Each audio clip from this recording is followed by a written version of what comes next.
Posted July 28, 2017, 15 hours 16 minutes and 11 seconds. One Nation should do the honorable thing and ask the Senate to refer Malcolm Roberts' citizenship to the High Court, Greens leader Richard Di Natale says.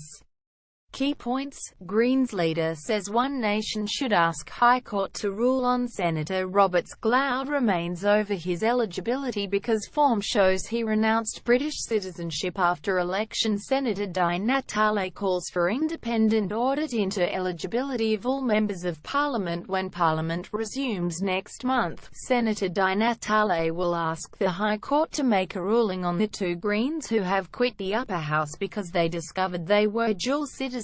He challenged One Nation to clarify Senator Roberts' citizenship by asking the High Court to decide if he was eligible. In the case of the two Greens, Scott Ludlam and Larissa Waters, the High Court will order a recount which will see them replaced in the Senate by the next Greens on the ticket. Next month the government will also refer the case of National Senator Matt Canavan to the High Court. He has discovered he has dual citizenship and resigned from the ministry, but argues he should remain eligible to be in Parliament because he did not know his mother registered him when he was 25. Senator Di Natale said it would be decent and honourable for One Nation to ask the High Court to also make a ruling about the cloud over Senator Roberts' cloud of confusion over citizenship and Senate eligibility. A cloud remains over Senator Roberts' citizenship because a form showing he renounced British citizenship came 5 months after last year's election. The Constitution means he had to have renounced any other citizenship before he nominated. Senator Di Natale also warned any MPs or senators that they would be defrauding the Commonwealth if they realise they are dual citizens and do not say anything. It is a very serious matter, he said. We have had senior legal advice that anyone who sits knowingly as a dual citizen being ineligible to stand potentially represents a fraud committed on the Commonwealth. He said there should be an independent audit into the eligibility of all members of Parliament. It is a very straightforward test. It is laid out in our Constitution what are the rules for eligibility, Senator Di Natale said. Senator Roberts told Sky News he received formal registration of his renunciation from the British Home Office in December. The online information for applicants on the British government website reads, "You'll get a declaration of renunciation if your application is successful.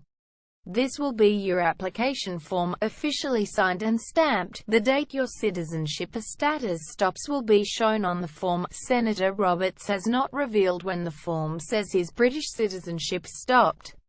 Topics: Government and politics. Federal government, Constitution, elections, Parliament. Pauline Hanson, One Nation, Australia.